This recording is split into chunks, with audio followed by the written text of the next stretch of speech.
It's the internet. You're busy. Let's do this for October 13th, 2022 for the next hour or so. Let me help you sort through the world of gaming on Game Mess Mornings Live with me, Jeff Grubb.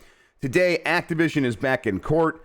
Todd Howard doesn't want you to run out of space gas and more. But first, please join me in welcoming today's co-host to Game Mess Mornings. It's Jan Ochoa. Jan, how are you feeling?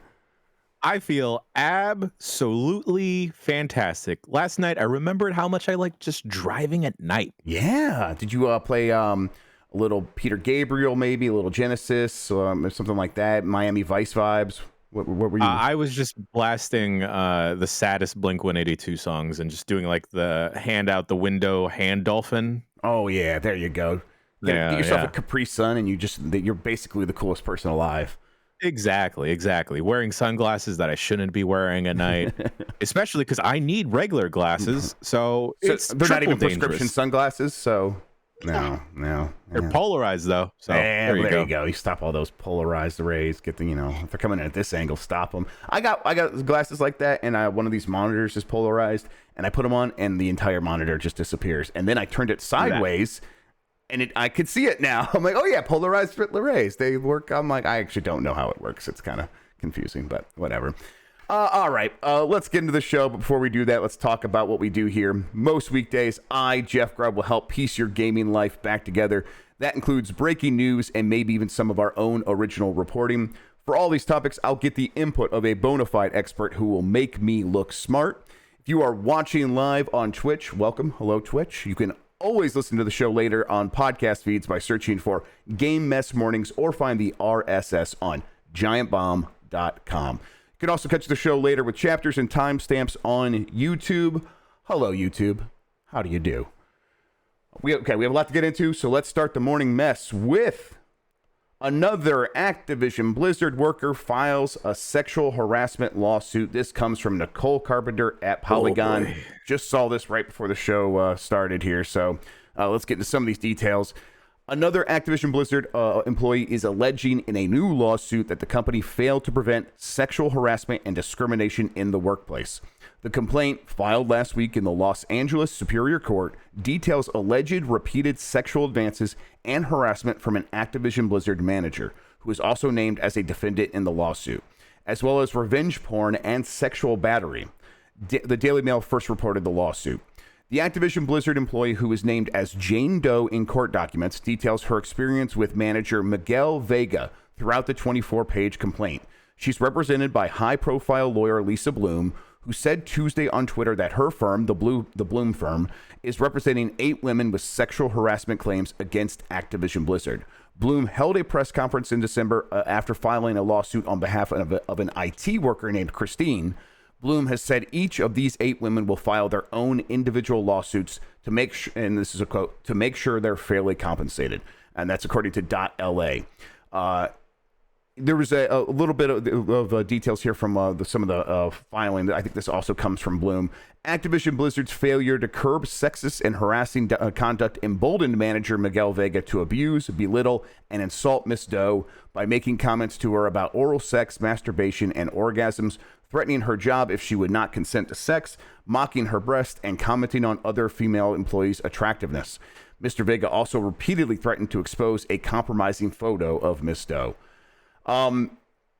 This is something that we've known about the culture at Activision, or at least has been alleged about the culture of Activision Blizzard for a very long time. There's been investigations by obviously counsel for people who are suing the company, but also by the state of California. Those things have fizzled out in a number of ways due to interference from government bureaucrats, things like that, trying to just keep things on the level for a major corporation inside California. These things don't seem like they're going to go away. And what can you say about it other than hopefully more and more of these lawsuits do keep happening so that a company like Activision Blizzard can permanently change its culture to mitigate and minimize situations like this forever into the future. Yeah, I mean, this isn't the first case of this that we've heard, let alone this probably, unfortunately, also won't be the last. And I definitely agree that I definitely hope more people that have been affected by sexual harassment cases similar to this, whether they're currently happening, have happened way in the past, do come out and speak up, because this is a company problem. This is a company culture problem that has been permeated from the tippy top. If people feel emboldened from managerial positions to prey upon their employees like this, they pieces of shit, Grubb. Yes. Like, that's straight up what it is. Just straight up. That, like, if someone can rise to a managerial position or a position of power, that means they've just felt emboldened by other pieces of shit at the top. And that's a really good point, I think. Absolutely that speaks to the culture. Yeah. And I really I hope that there is like some, and this is a shitty sentence to say, but I really hope that if and when they get acquired by Microsoft, that a lot of that culture that toxic culture that is currently there gets thrown out the fucking window. And any person that is semi-related to this toxic culture also gets tossed. And hopefully not without a fucking severance package. Right. And it's this is not us saying that Microsoft's some sort of a magic bullet here. What we're saying is work can be done to eliminate and minimize these sorts of things from happening, and some companies do those things, and Microsoft has been very open about trying to mitigate these things in the workplace. And we're just asking, do the work, and Activision has not done it. In fact, the follow-up here details are Doe and others reportedly brought the outlined harassment to Activision Blizzard's Human Resources Department multiple times, but Vega was only fired in September 2021 after years of alleged sexual harassment and misconduct. Wow. Years. So, I mean, and you would hope that in a functioning, under a living, breathing management structure at a company maybe like Microsoft, hopefully that this is what happens, that the first time this gets reported, it is investigated and dealt with, because a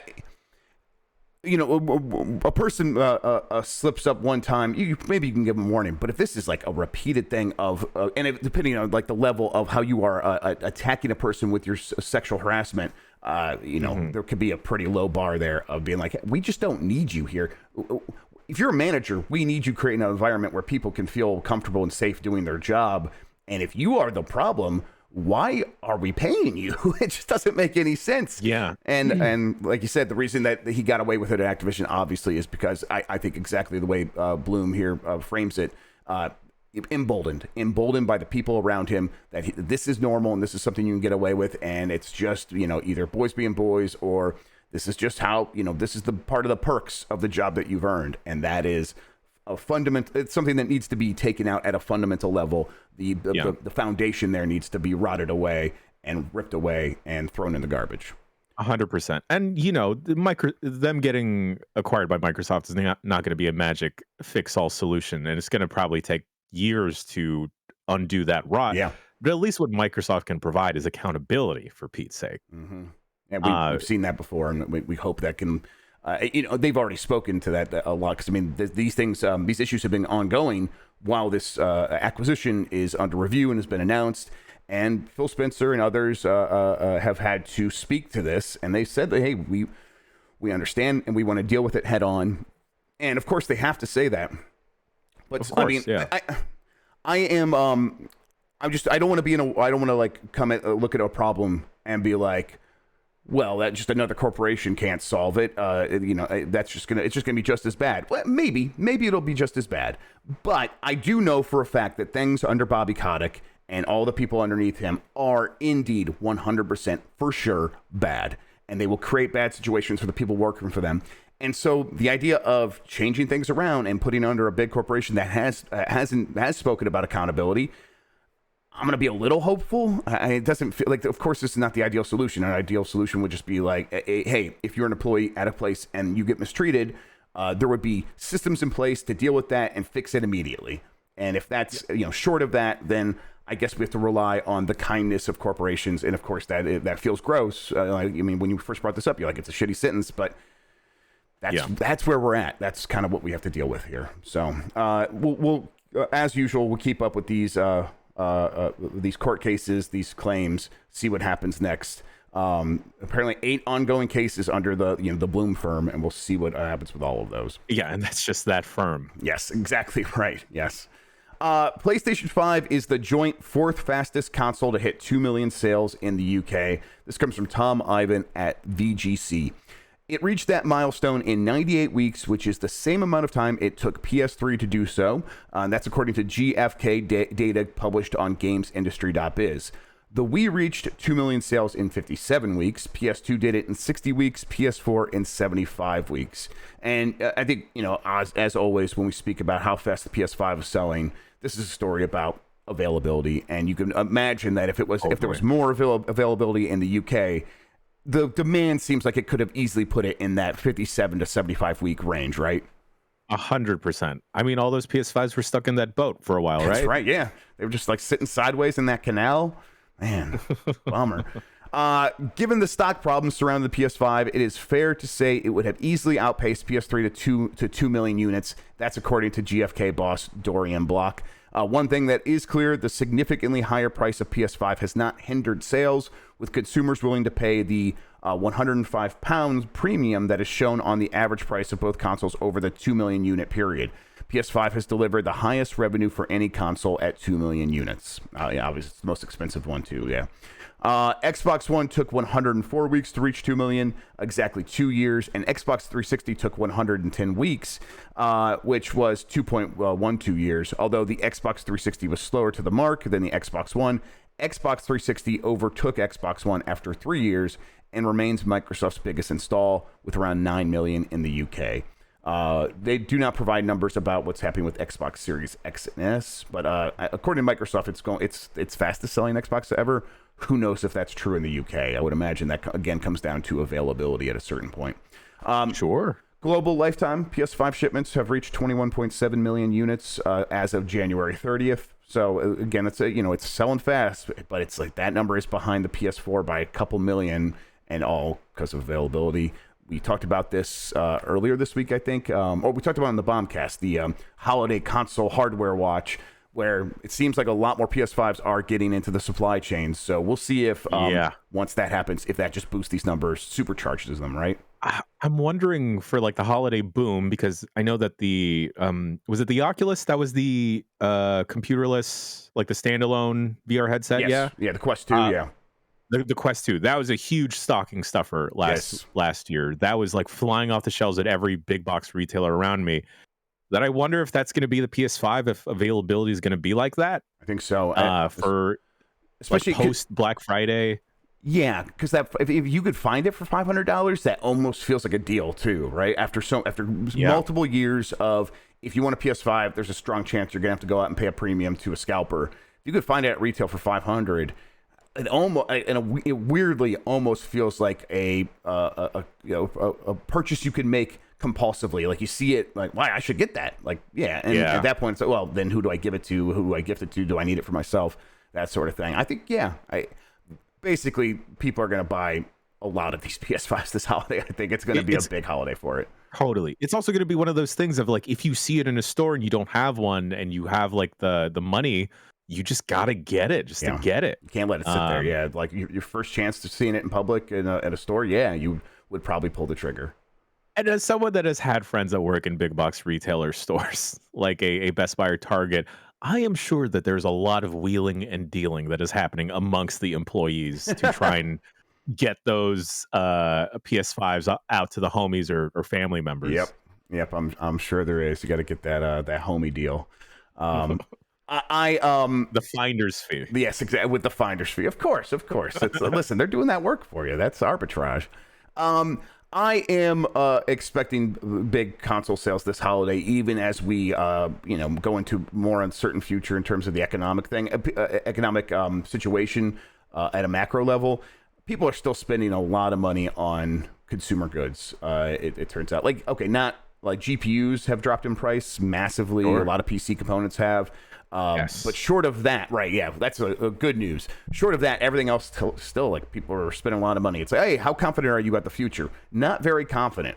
How much money are you spending on stuff? Oh, well, I'm spending all my money. Like, yeah, it's okay, all right, cool. So it's a confusing time, but I think regardless of that, and maybe even because of that, where it's like people are not sure what's going to happen next, getting a console always feels like a good investment for your entertainment budget, because it pays off in the long run. A lot of free-to-play games are still going to be coming out, and your friends are going to be playing. It's a good way to keep people happy inside a home, even if you can't be doing as much other things. So yeah, I might finally get an Xbox this holiday season. I don't know. Yeah, I mean, would you consider an Xbox Series S, or were you always holding out for the X? I'll get a Series S. I don't mind. Yeah, I think especially we already saw one deal the last couple of weeks at $250. That thing is a no-brainer in my opinion. It's a really good console. I use it all the time upstairs with the kids and stuff. And when I'm like, oh yeah, and I'll play NHL on here, and it's like, I can barely tell the differences at like sitting like 12 feet away from my big TV. It's like, yeah, it's great. All right, let's see here. PS5 firmware update makes massive user interface improvements. This comes from Sammy Baker at Push Square. Sony continues to refine and reiterate on the PS5's user interface, which was a little undercooked at launch, but it is gradually making great strides. One area it continues to champion and tweak are the activity cards, a feature designed to improve the speed at which you can access in-game activities. When used correctly, you're able to jump directly to certain modes and locations, bypassing menus and loading screens. A new firmware patch update available today, although some may have already seen it earlier in the month, transforms the way activity cards are presented in-game. Rather than a long ribbon of different icons, these are now grouped together. For instance, in the PGA Tour 2K23, there's a section for single-player activities and multiplayer activities. Selecting one of these icons then brings up a neat list of all the things you can do. Trophies have also been completely overhauled. Now, when you select a trophy icon, you're able to see the full list of available gongs in the game. Gong, I don't know what that's. I don't know. Maybe gongs is like the potential trophy unlock, I guess. You can then choose to pin certain challenges and even snap the list to your screen. Previously, you'd have to go to the trophy tracker and then tab through to a separate part of the system to see all the trinkets available. This is a massive usability improvement. And the unspoken thing is there. It's a massive usability improvement for trophy perverts, but those exist, and we have to recognize our brethren there. Have you used activity cards, Jan? I still have never really gone into the game through an activity card. Nope, not. I often forget that they exist. I also hope that this doesn't add any extra work to a poor dev that is already struggling to make a game happen. Right. I mean, that's the thing with activity cards is they do have to be bespoke. I don't think there's anything automated about them. So developers do have to hook those things in through whatever PlayStation API it is. And you're right. Hopefully, it's not a lot of work.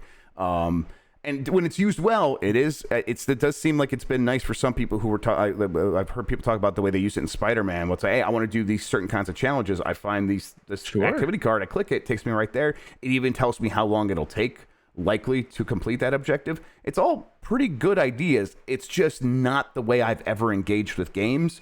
So it's never one of the things I'm taking under consideration when I'm like, okay, time to jump into a game.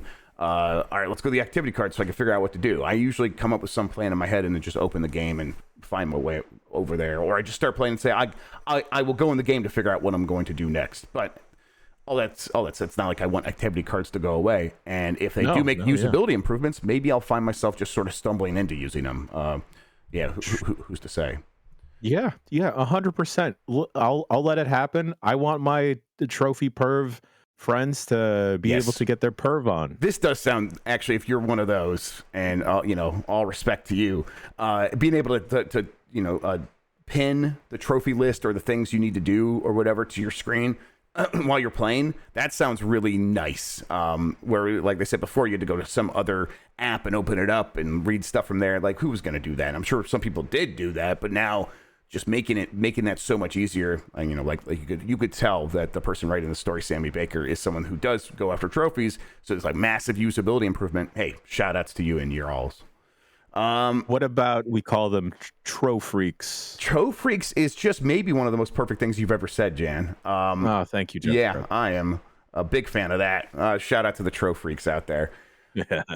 Todd Howard gives more details on Starfield. This came from a video that was initially unlisted and people found it. I don't know if they made it live yet or not, but either way, Here comes from Todd.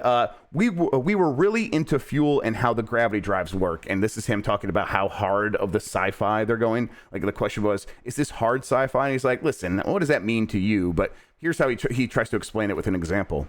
We were really into fuel and how the gravity drive works.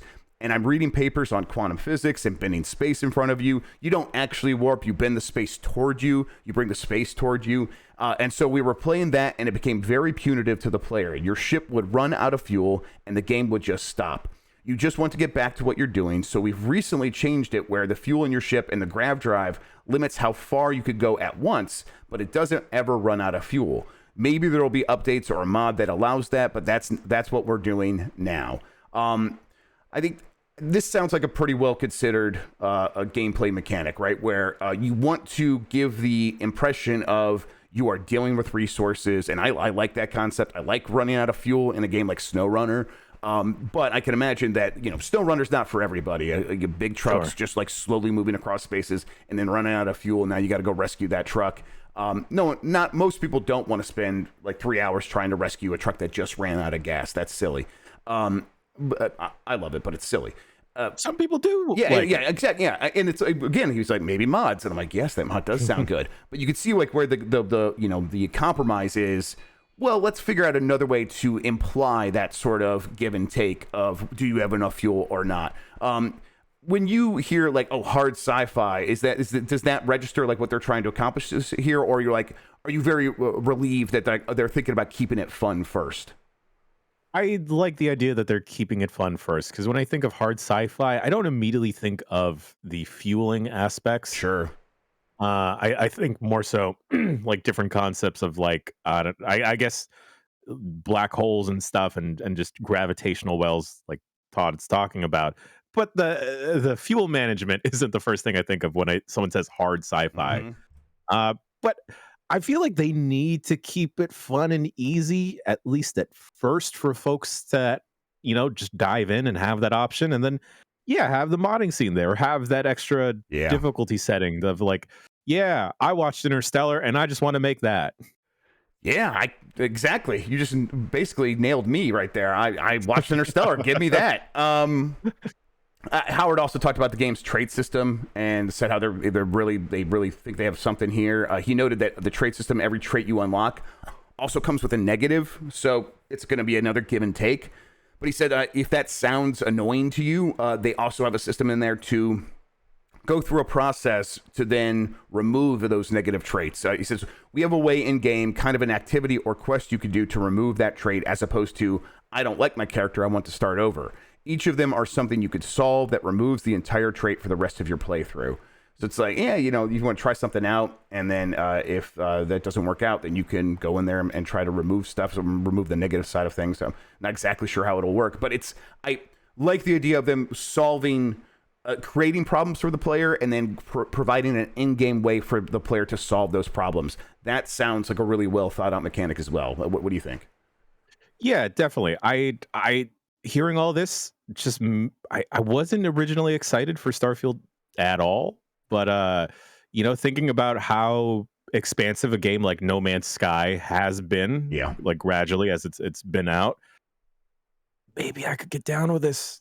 Maybe I could get down with this and just like eat. That was one of the fun parts of Skyrim, right? Is just having those fun experiences to share.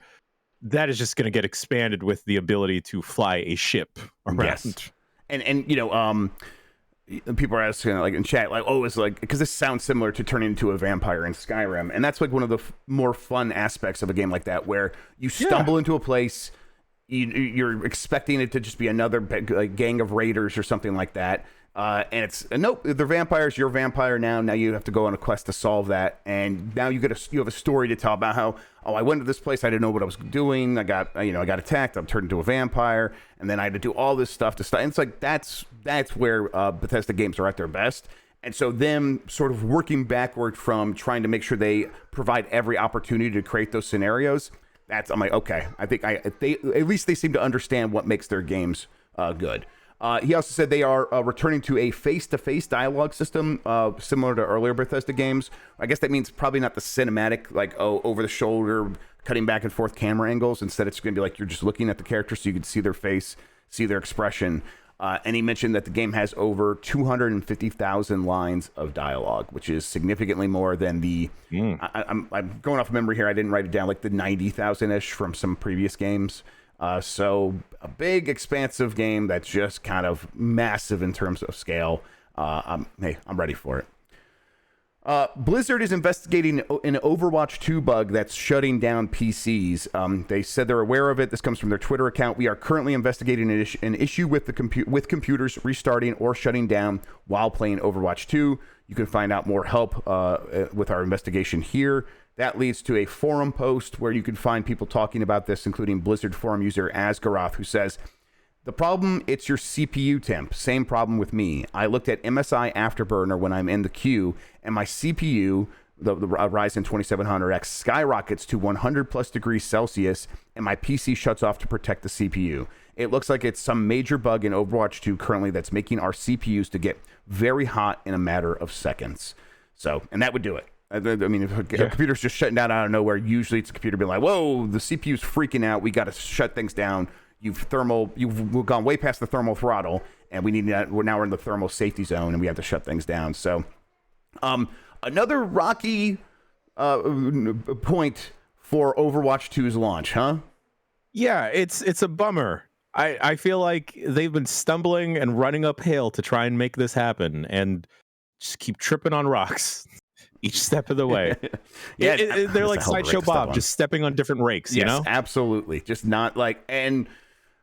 Some of them, okay, yeah, someone put a rake right in front of you right when you weren't looking with the DDoS attack. Sure, yeah, I get it. It still seemed like hopefully you would be able to figure out some stuff there. But all right, I really won't hold that one against you. It's just, and then there's a bunch of other weird stuff as well.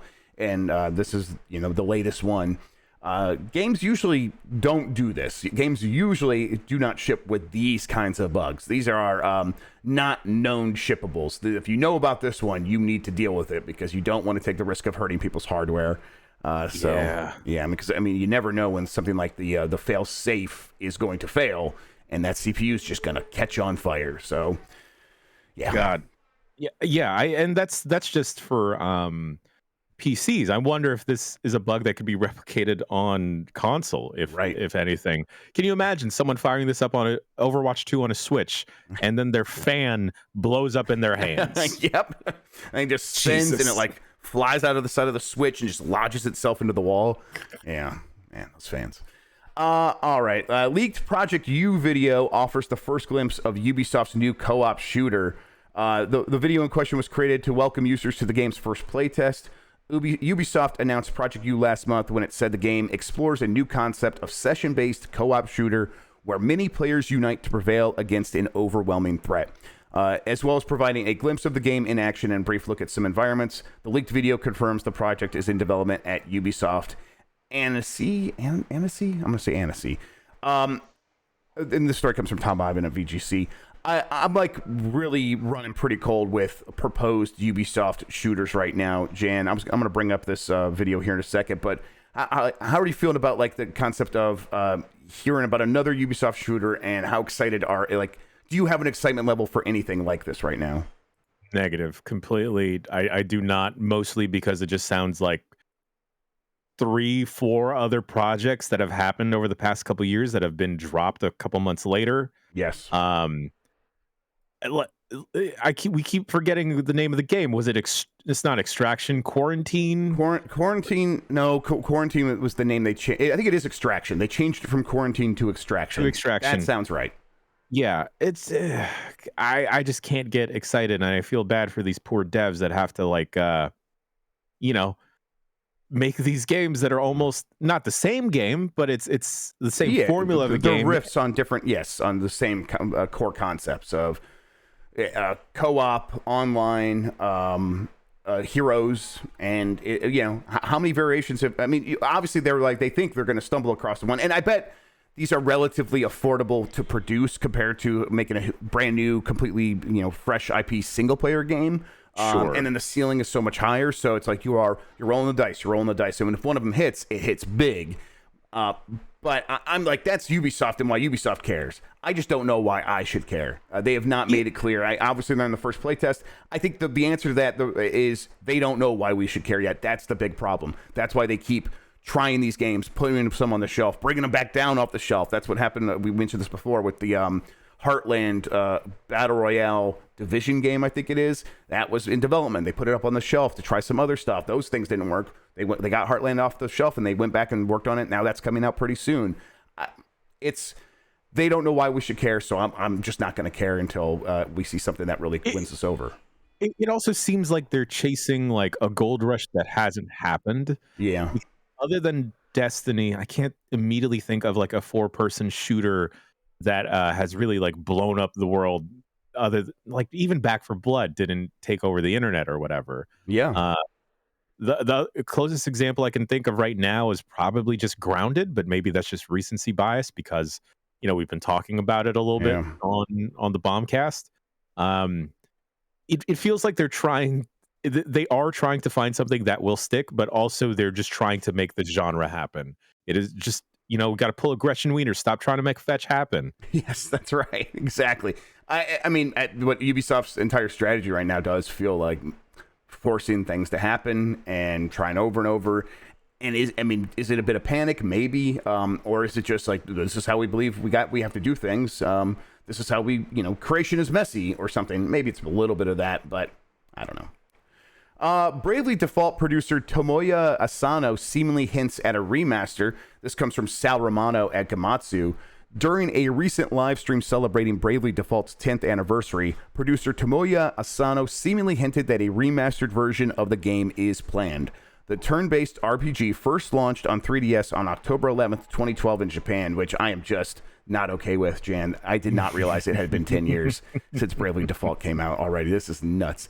To commemorate the 10th anniversary, Square Enix held the broadcast Square Enix Asano Team Development Room Radio #1 bravely celebrates its 10th anniversary, which just another great Square Enix naming convention, during which a high-resolution version of the game's opening movie was shown, which I have it right here. And why would they make a high-resolution version of this thing if we aren't going to get this in a game form? Let me hit it there. You say this, Jeff Grubb, but another thing that celebrated an anniversary, which made me feel really old, is Naruto celebrating its 20th anniversary. Yeah. And they released like 9 minutes of reanimated footage of key scenes. Ooh. So I feel like sometimes for some studios, maybe they just want to like show the original IP some love, but it's more intensive for game devs. So potentially, I'm hopeful, and let's see. Here's how he basically said it. Speaking during the live stream, Asano said, "Over the past 10 years, our team has grown larger and our capacity has increased. Looking at the opening movie of Bravely Default Flying Fairy, I feel like announcing a remaster of Bravely Default Flying Fairy would be the best possible thing and something fans would desire. But for now, I'm unfortunately unable to announce anything like that. For now, let's just say." And he basically put that in scare quotes. So I think clearly he's like, guys, why aren't we announcing this game during this thing? And we really should be doing that. And they're like, no, we're not ready. It's like, well, I'm gonna go rogue and basically confirm it without confirming it. So I think we could probably assume that this will happen at some point. Bravely Default is a 3DS game. You kind of want to, at a certain point, rescue games from the 3DS in any dual screen format thing. Do the work to make it a single screen experience, and that way you can keep releasing it again and again into the future forever. But you still have to do that initial work of transitioning it from 2 screens to 1 screen. So it makes some sense. Or Nintendo just make the Nintendo Switch 2 with 2 screens. Just do it. Take the idea. Or like how they do those Zelda or Mario Game & Watches. Do a 3DS Game & Watch. It's basically just a 3DS that you can download games on or something like that. I'd buy it. Yeah, something along those lines. I would get it for sure.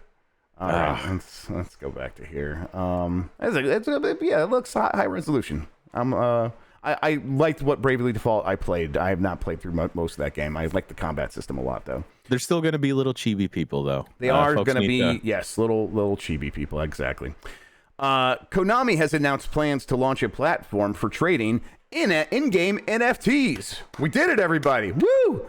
This comes from Chris Scullion at VGC. In a press release, the Japanese publisher stated it will be recruiting a wide range of talent for system construction and service development to provide new experiences such as Web3 and Metaverse. There's the keywords. Web3, woo! One of the main aims of this is to create a new platform in which players can trade in-game NFTs. We have been conducting research and development to incorporate the latest technology into games and contents, and plan to launch a service where players can trade their in-game NFTs through a unique distribution platform using blockchain. That's according to that press release. Fucking into games and contents. God, what is contents? Like, just say content. Contents makes you sound like you've been in boardroom meetings just nonstop for the last 20 years. You sound like a lunatic. According to Konami, the system being developed is a unique digital item distribution platform that conforms to the guidelines for blockchain games set forth by the Computer Entertainment Suppliers Association, Japan Online Game Association, and the Mobile Content Forum, which basically are the trifecta of people that I look up to, basically my religion. Konami says its NFT can be used in-game as items, as well as to participate in fan communities and events, and interact with other services and communities to further expand the user experience. Boy, Konami just goes back and forth with like, will they, won't they become competent again? Will they, won't they do something that is feels like it's targeted back at us again? Hey, and I get it. You make more money doing Yu-Gi-Oh! And, you know, that is kind of partially aimed at our audience, but it's aimed at a wider audience at the same time. And maybe that's the best we'll get. But then they do stuff like, hey, the Castlevania, Game Boy, Metroidvania games are, you know, here's a collection of them, and it's a great collection, and we made sure that the emulation was done really well. I'm like, oh, maybe they get it. And, you know, if that's all we continue to get is a bunch of collections from them, all right. But sure, there's rumors the Silent Hill and Metal Gear Solid coming back and all these other things. So what's like, why distract yourself with something that everyone will tell you is just a bad idea? But, you know, they see the dollar signs still, and somehow some companies are still falling for this, what is obviously just a trap and will never actually work out, right?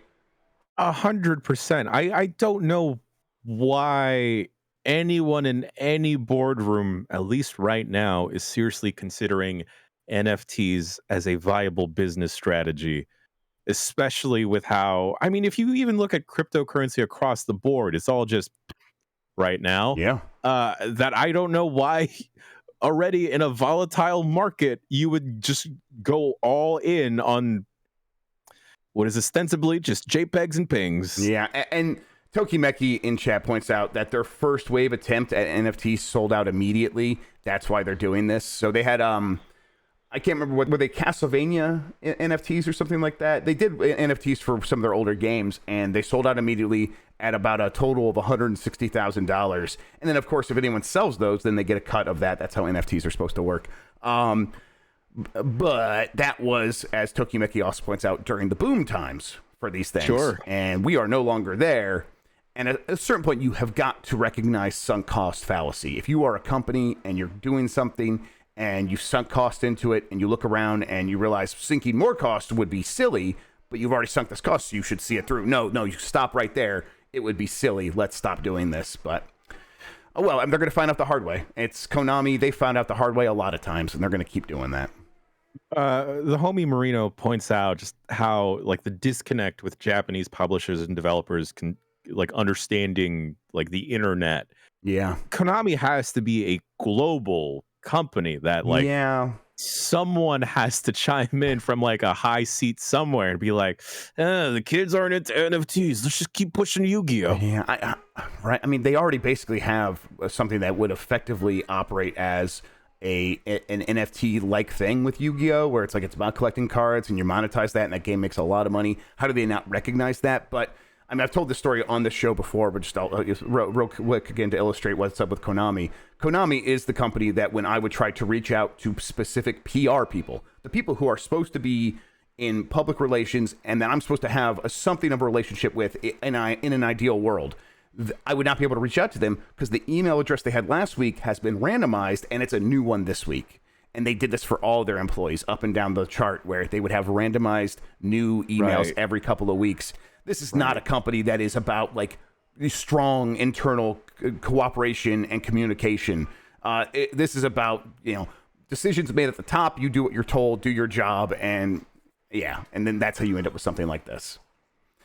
They know they could do the opposite, or not the opposite, but just change the passwords over and over again, right? Instead, to make sure email access is secure instead of changing contact information. Yeah, the Dark Illyrian in chat says it was to prevent poaching, which again, that's like, you don't do that. Pay your people more. That's how you prevent poaching. Oh well. Has someone been trying to tell someone at the top that NFTs are bad, but they just don't have the right email address? Almost certainly that's exactly what's happened here. Yes. How do you get a business card printed? I don't know. Like, there's probably maybe like a phone number that they can reach out to, and then like you call and then you ask, how do I contact this person? Like you talk to they have a phone bank that you have to call. Exactly. Oh man, run by Kiefer Sutherland. Steam has finally updated its mobile phone app. This comes from Luke Plunkett at Kotaku.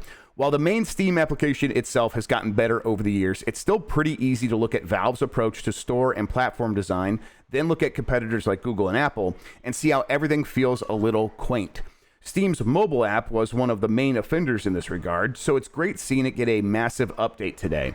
Valve has completely revamped the app on both iOS and Android, introducing things like two-factor authentication, QR code sign-in, which is something I actually use like with Discord pretty frequently. Oh, yeah, it's great. Like, I don't even want to, I'm like, oh yeah, it shows me the QR code, just go find it on my phone app, click, and I'm signed in. It's great, right? So I will probably end up using this on Steam. There's a laundry list of other improvements here, but in general, it just looks like a more modern take on mobile design. And that's nice. I do kind of, not frequently, but every couple of weeks I find myself getting on the Steam app on my phone, trying to navigate it to either find a game for UPF or something like that. Yeah. It's, where even is the store? Oh, they call it catalog. What a weird, that does feel a little quaint. Like, is this JCPenney? What are you talking about? So these little weirdos. Yeah, the little weirdos over there in Valve. So I don't know, but I mean, do you have a need of using the Steam app on your phone ever? Is this something that will affect you? I mean, if this was like a couple years ago, this would be a godsend, actually, for that same exact reason you mentioned, where, you need to go find a game, quickly download it, or at least add it to your account. And like that, here you go. I just love the QR code function of logging into stuff. Me too. I do too. That alone, I'd probably re-download the Steam mobile app. The UI on this looks really nice too. Yeah, it looks really good to look improved. At. Yes, significantly improved. So but we're looking at the video right now. I'm like, I'm gonna make sure I get updated right away and check this out, and maybe I can check whether like the tags on the naughty games. Yeah, now, I can see like which new games are getting added to my adult games list. 55 games and counting, everybody. There we go. All right, let's get back here. Players can use Google's Takeout service to transfer their Cyberpunk 2077 save. Basically, Takeout is Google's portable data thing, where if you use Google services, they want you to be able to go onto takeout.google.com and find any personal data that Google has ever acquired on you. This is something they've had for a long time, but they've added Stadia saves there as well. So you can go get your Cyberpunk 2077 save out of Stadia, and then CDPR has posted a step-by-step guide to then injecting that save into your Cyberpunk game on PC now. So it's a pretty cool thing. They like, hey, we figured it out. And I was always wondering, like, they have Takeout. Shouldn't that just work with Stadia? I'm like, I guess maybe they've given up. Maybe they won't actually do that. But it sounds, hey, no, they've done it. It works, and you should be able to move your save. So if you're one of those people that played 3,000 hours of Cyberpunk or whatever, or Red Dead Redemption 2. On there. You should be good. That's what I wanted to bring up. I hope that guy can get his save and continue being a cowboy somewhere. I mean, yes, if he's played that many hours, he probably plays every day, right? I mean, I wonder, is it even Red Dead Online? Because I don't think he said it was just like playing Red Dead Redemption 2, just out there exploring stuff. Good for him. I hope he's able to get that. Some people just hate themselves, and just want to subject themselves to 3,000 hours of pain. Oh, we don't like Red Dead Redemption 2. That's where you, me, and Dan, the triumvirate forms. There it is. Yep. At least we're right about one thing. I'll collectively. I do like cowboys, though. That's the thing. Yeah, absolutely. Right, because it's not good. Thank you, Marino. Amen, brother. October 2022 PlayStation Plus games. I'll just go through these real quick. The PlayStation Plus Extra and Premium games, which, as people will remember, these are the games that are more modern, not the classic games. They're being added if you have Extra or Premium. They include Grand Theft Auto Vice City, the Definitive Edition, Dragon Quest XI S Echoes of an Elusive Age, Definitive Edition, Assassin's Creed Odyssey, Dragon Quest Builders 2, Heroes 2, Inside the Medium, Naruto 2 Boruto, Shinobi Striker. Now, is that just Naruto to Boruto? Like, hey, we're going from Naruto to Boruto, or Boruto. I'm not gonna be able to say that. Why don't you give it a shot? Boruto. All right. What's the title mean? Is it just literally we've gone from Naruto, now we have gone to Boruto? This is where my Naruto knowledge ends, is when he had a child. That seems fair. I'm just gonna assume this is like the handoff period between the end of Naruto to like, yo, what's up? I got a kid now. Yeah, I got a Scrappy Doo. We got a Scrappy Doo, everybody. Look out. Assassin's Creed Chronicles. He is fucking. I haven't seen a second of Boruto or Burrito. I'm gonna call him Burrito. And he's a Scrappy Doo motherfucker. That's a disservice to burritos, though.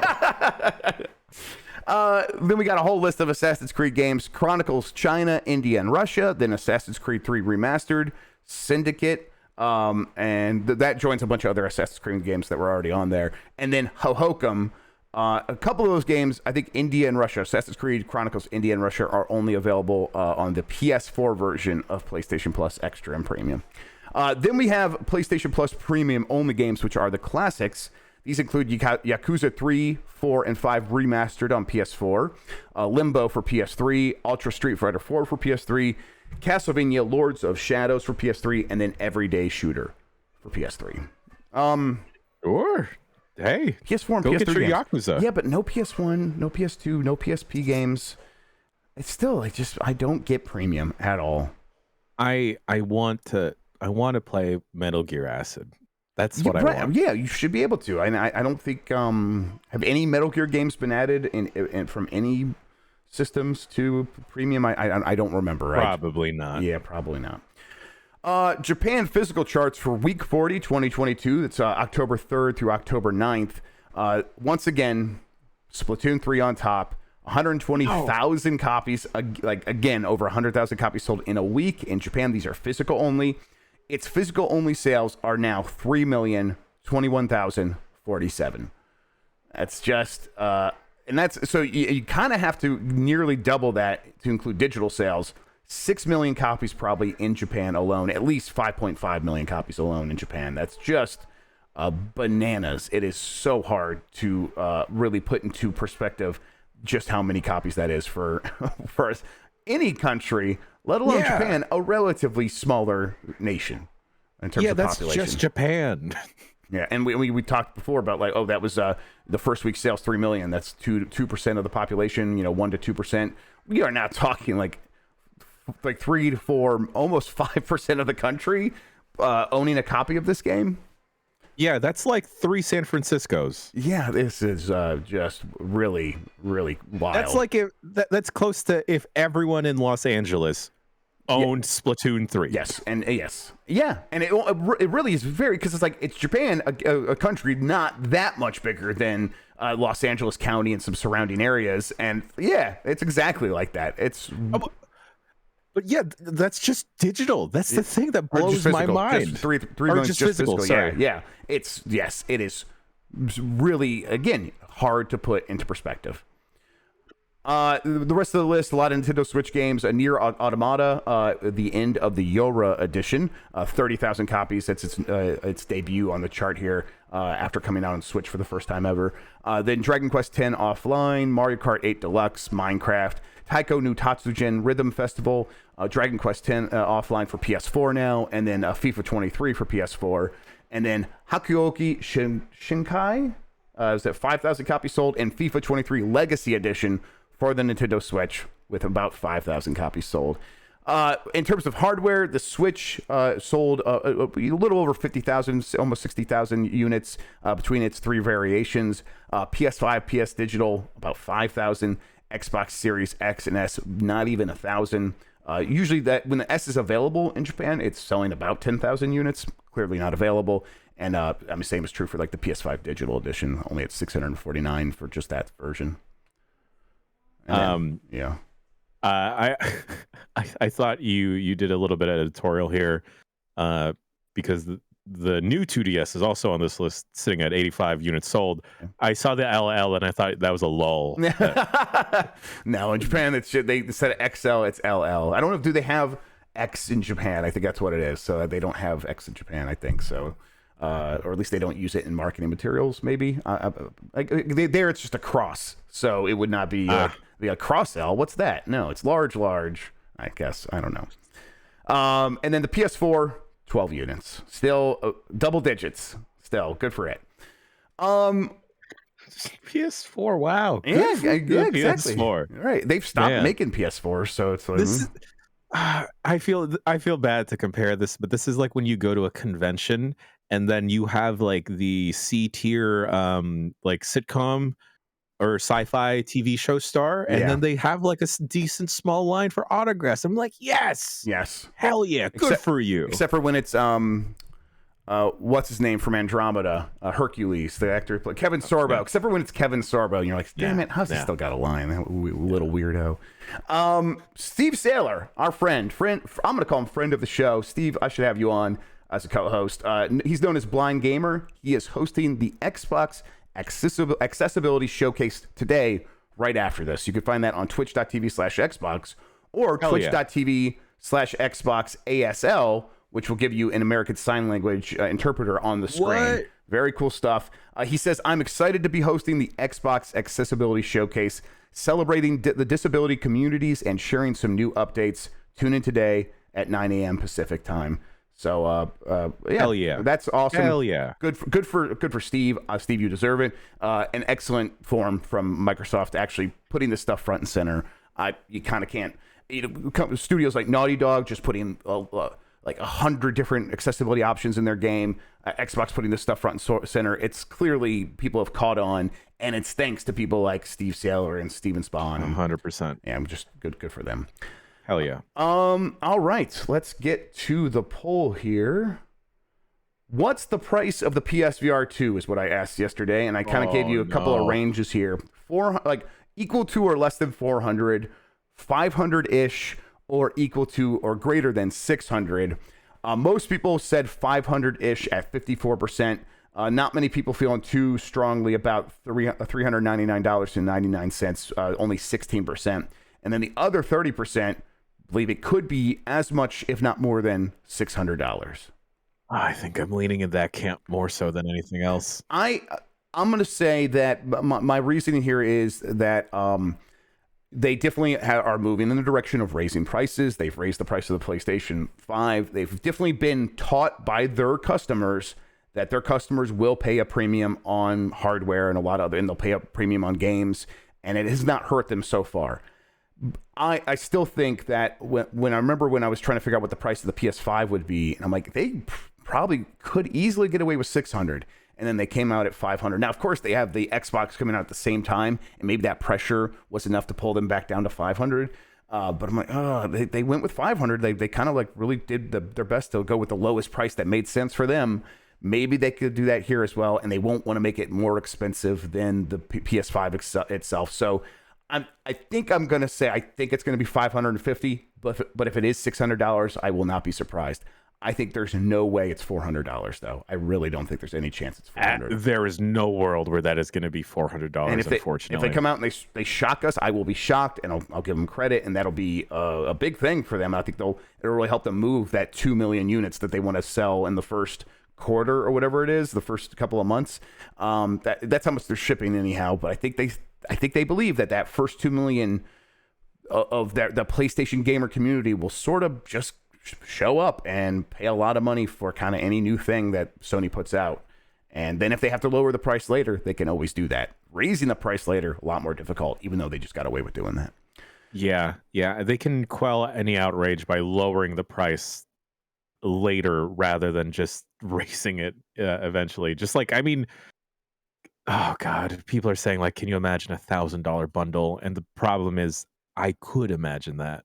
I 100% could imagine that. And again, we talk about the specs of the headset itself, but this thing comes with those controllers. It comes with everything, and you're not going to be able to play it without those controllers. So that's where it's like, okay, no, $600 is very likely at this point. But I know a lot of people argue they're not going to do it more than PS5, and it makes a lot of sense. I agree. That will be strange. I still think it would not hurt them through that first 2 million anyhow. And, early adopter taxes exist. We do it all the time. I think it easily could happen. All right, let's you go ahead. I don't even think they would sell like the controllers for 200, just like standalone. Right. Just based off of using them. And, this isn't like advertising or like blowing smoke up Sony's butt or whatever. But like they were really good controllers. Mm-hmm. And sure, I come from a background where I don't play that much VR. And most of my experience has just been with the original PSVR. But compared to having to use the wonky Move controllers, these just felt so much better in my hands. And like I like the finger tracking, and it's a comfortable headset, dude. It's just really good feeling. After hearing you talk about it, I'm like, oh, I actually am excited to get my hands on this thing. I don't know if I'm going to be able to justify getting it when I have the index over there and that connects to the PC, sure. And I can do all the weirdo stuff on online with all the VR stuff that people make. And that thing's going to be closed, or maybe if you connect to the PC, it will be a little bit weird. It probably won't work with Steam VR or whatever, but still a really comfortable VR headset with all of the bells and whistles. I still kind of maybe sign me up actually. Up to maybe $600 if it's anything more than that. No way. Yeah, I can comfortably say $650. $650 feels fine. Yeah. But Sony has to just be much more open with PSVR. Yeah, if it connects to PC, then that makes $650. It actually just makes sense because that's a really good deal compared to an index at $1,000. But like, I had no idea how much VR chat was like blowing up and taking over the weird and scary and cool parts of the internet. Yeah. But we were just talking about accessibility, and VR chat and other similar things are like good social hubs for accessibility where folks can't physically get together. And like that is like the good side of it, that Sony just either needs to just adopt VR chat or make a good enough experience like that. Yes. And I realize that's what Meta wants, but Meta's definitely not going to fucking do it. No, what was it? Their latest announcement? We're going to add legs soon. We got legs! And they're showing Mark Zuckerberg jumping around in VR, and I'm just, oh God, you guys just don't get it at all. All right, tomorrow's poll. Do you want Starfield to be hard sci-fi? And I know you guys are going to take that however you're going to take that, but yes, I'm going to ask it this way. Deal with it. Post that right now. I think I want it to lean mostly towards being. I want it to be hard sci-fi has the rough edges like shaved down. Like it doesn't have to be like one of my weird sim games, but I want it to be inspired by. I want it to be weird sim game adjacent. That's sure. Where I want it to land. So sure. I want to get caught in a gravitational field that I just wound up getting slingshotted to a different planet on accident. That sounds incredible, Jan. That sounds so good to me. Where it's just like I got near this thing, I fucked around and I found out, and it threw me to the other side of the goddamn galaxy. Now I got to deal with this. I don't like all my resources are back there. I got to get back. Like, please make that game. Please, I hope Starfield is that game. I forget. Could you do save states in Skyrim? Yes, you could, right? Yes, absolutely. Yes, you could save scum in that game a ton. So yeah. Okay, wow, Jesus Christ. Can't wait to become a space vampire for 2 hours and then just roll it back, and then lo and behold, here I am. I am just a galaxy now. Yeah, I love it. Jan, what do we have going on Giant Bomb for the rest of the week?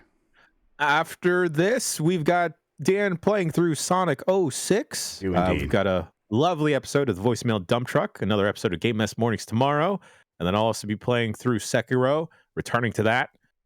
Fingers crossed no meetings come up in between then. And then an episode of UPF, good old on Professional Fridays. I have to shift some plans around, but that's fine. It's called UPF for a reason. That's right. Exactly.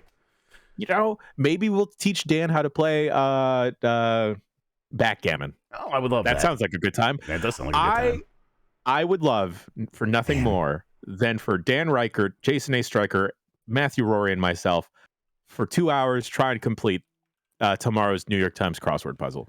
That would be very good. What is that Switch game?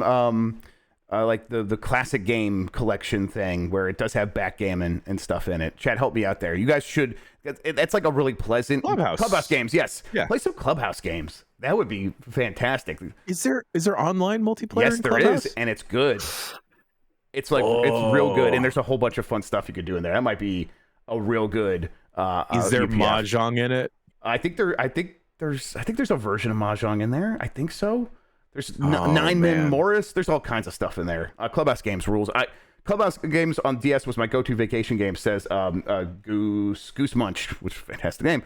Yes, I love just finding little games to like obsess with, or like in the back of a car or whatever on a road trip on the DS. Hell yeah. All right, everybody, we're gonna get out of here. It's time for Sonic 06. We're being shuffled out to welcome in Dan, and then I'll be right back with you all to watch that nightmare. Thank you, everybody, for watching. You're the best audience in gaming. Jan Ochoa, thank you so much for hanging out with me today. Until next time, everybody, have a good one. Take care of yourself, and goodbye.